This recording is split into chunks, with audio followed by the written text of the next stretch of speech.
Let us examine some of the symptoms of the fear of criticism. The majority of people permit relatives, friends, and the public at large to so influence them that they cannot live their own lives because they fear criticism. Huge numbers of people make mistakes in marriage, stand by the bargain, and go through life miserable and unhappy because they fear criticism, which may follow if they correct the mistake. Anyone who has submitted to this form of fear knows the irreparable damage it does by destroying ambition, self-reliance, and the desire to achieve. Millions of people neglect to acquire belated educations after having left school because they fear criticism.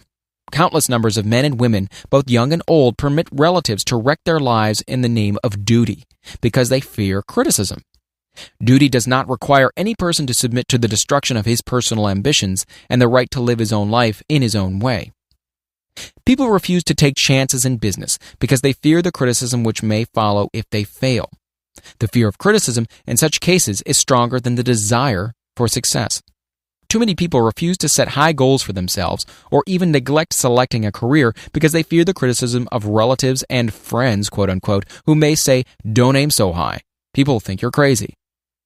When Andrew Carnegie suggested that I devote 20 years to the organization of a philosophy of individual achievement, my first impulse of thought was fear of what people might say.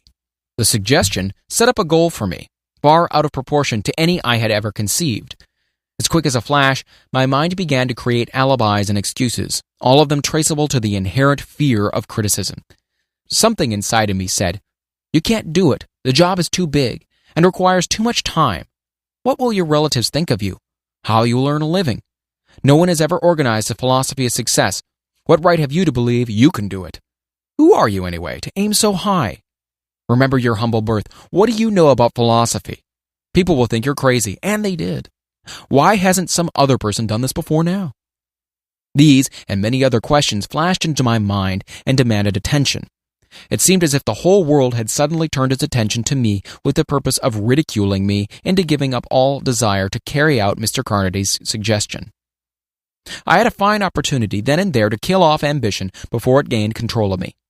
Later in life, after having analyzed thousands of people, I discovered that most ideas are stillborn and need the breath of life injected into them through definite plans of immediate action.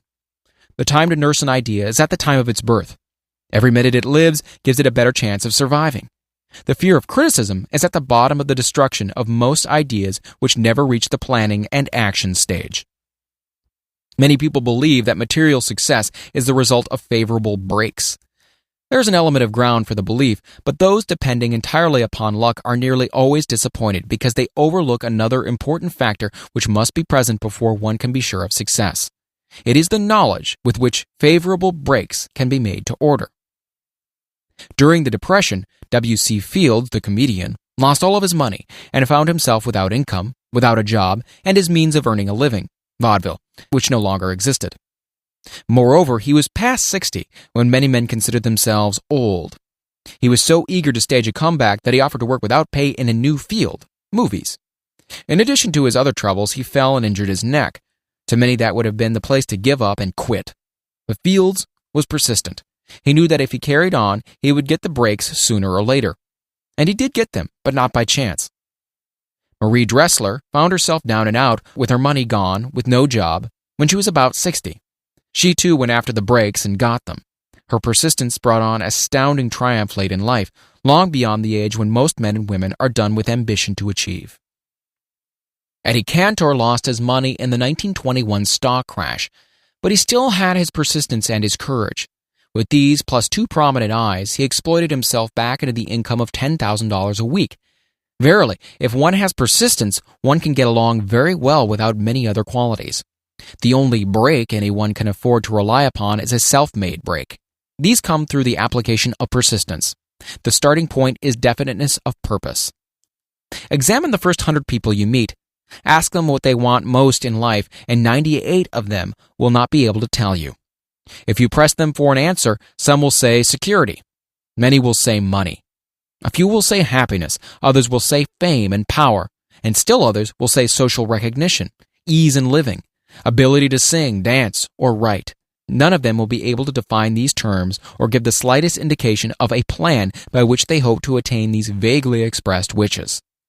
Riches do not respond to wishes.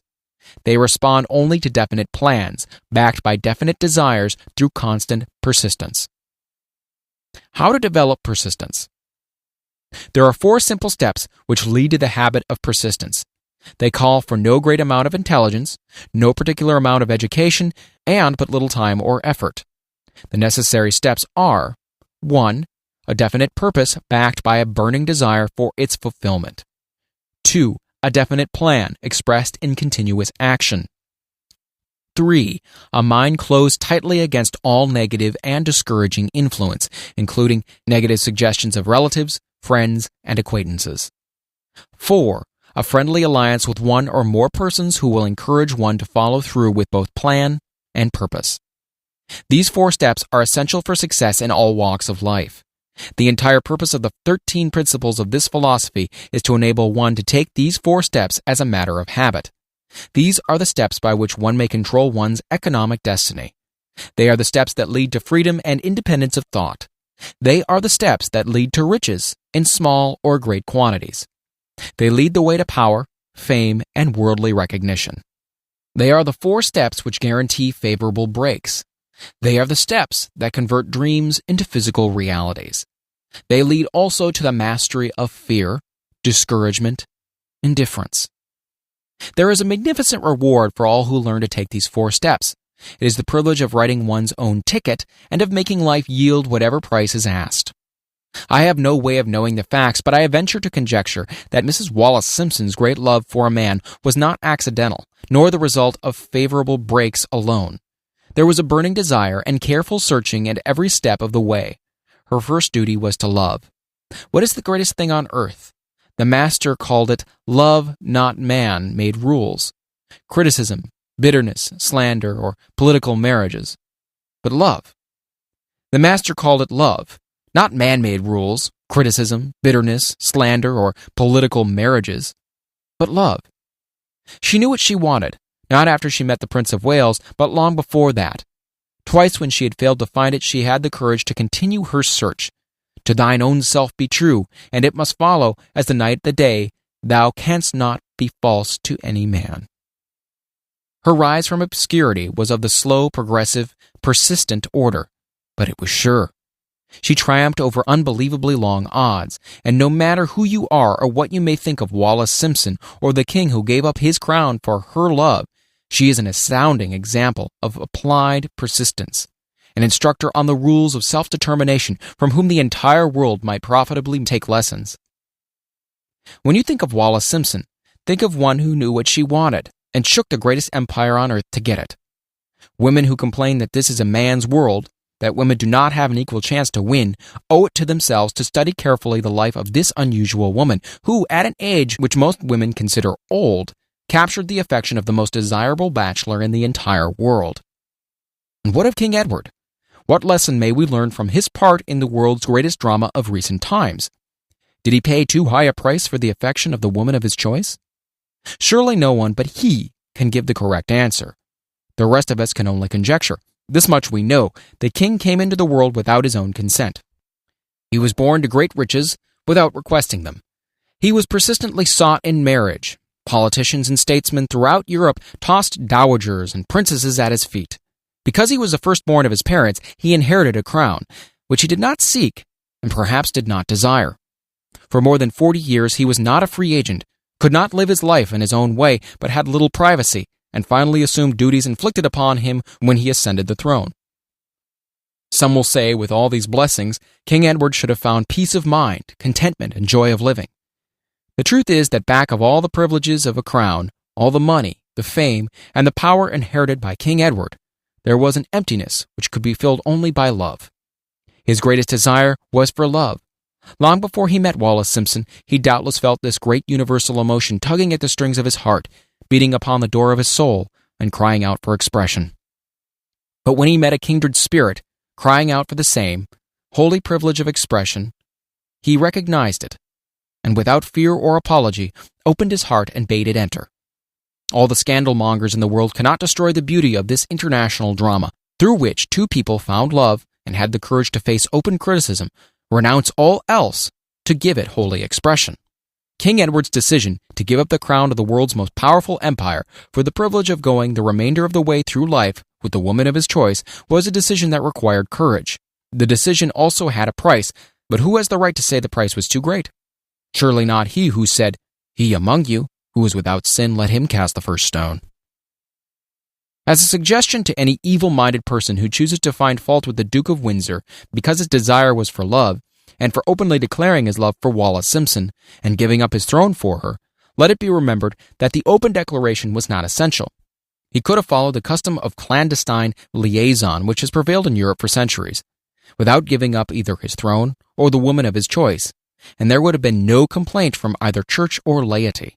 But this unusual man was built of sterner stuff. His love was clean, it was deep and sincere. It represented the one thing which above all else he truly desired. Therefore, he took what he wanted and paid the price demanded. If Europe had been blessed with more rulers with the human heart and the traits of honesty of ex-King Edward for the past century, that unfortunate hemisphere, now seething with greed, hate, lust, political connivance, and threats of war, would have a different and a better story to tell. A story of which love, and not hate, would rule. In the words of Stuart Austin Weir, we raise our cup and drink this toast to ex-King Edward and Wallis Simpson.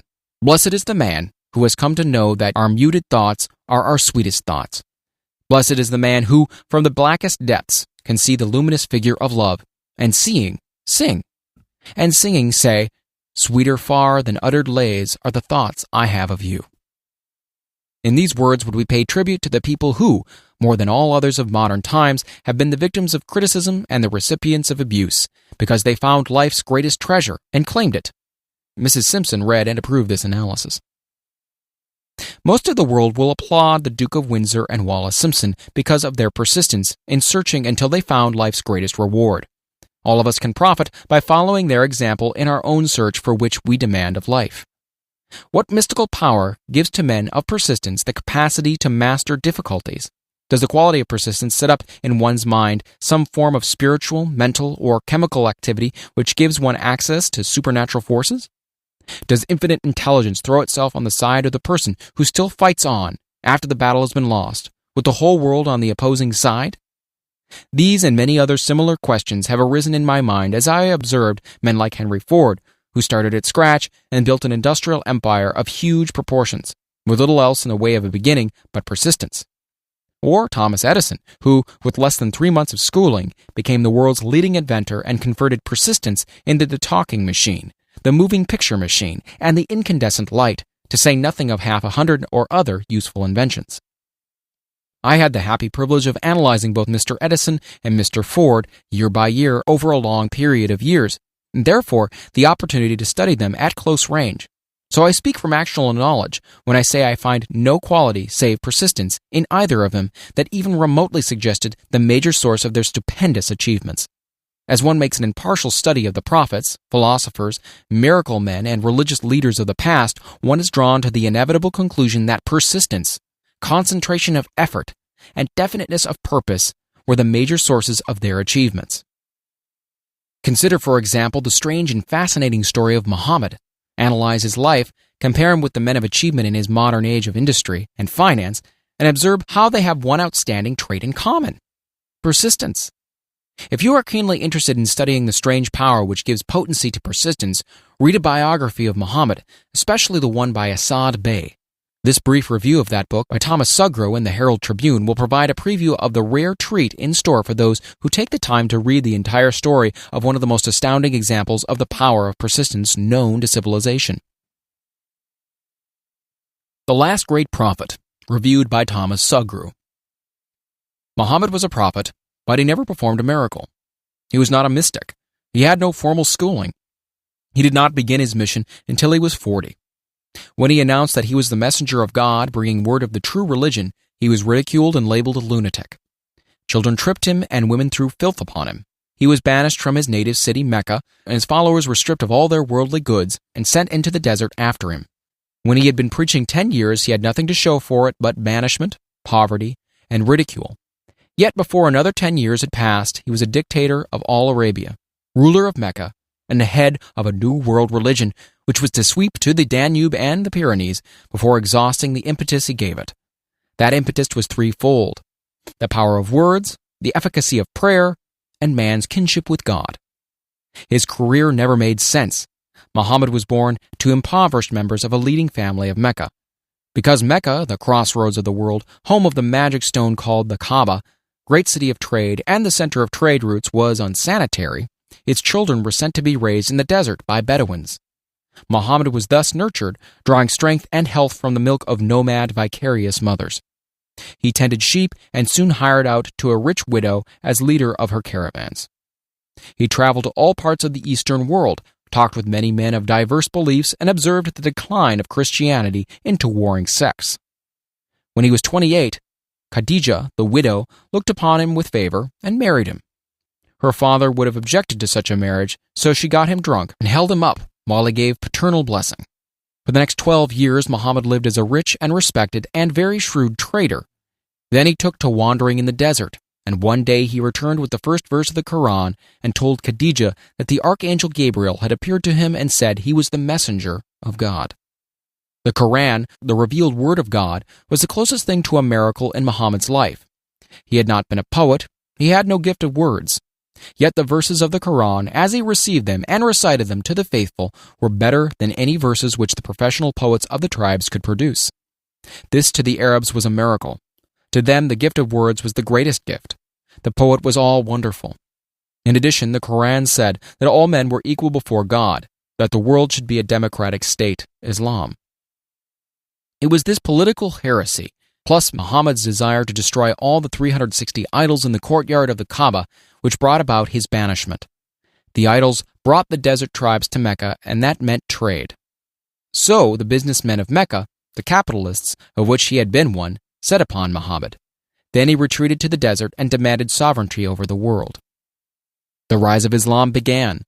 Out of the desert came a flame which would not be extinguished, a democratic army fighting as a unit and prepared to die without wincing. Muhammad had invited the Jews and Christians to join him, for he was not building a new religion. He was calling all who believed in one God to join in one single faith. If the Jews and Christians had accepted his invitation, Islam would have conquered the world. They didn't. They would not even accept Muhammad's innovation of humane warfare.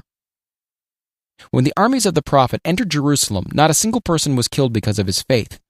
When the Crusaders entered the city centuries later, not a Muslim man, woman, or child was spared. But the Christians did accept one Muslim idea: the place of learning, the university.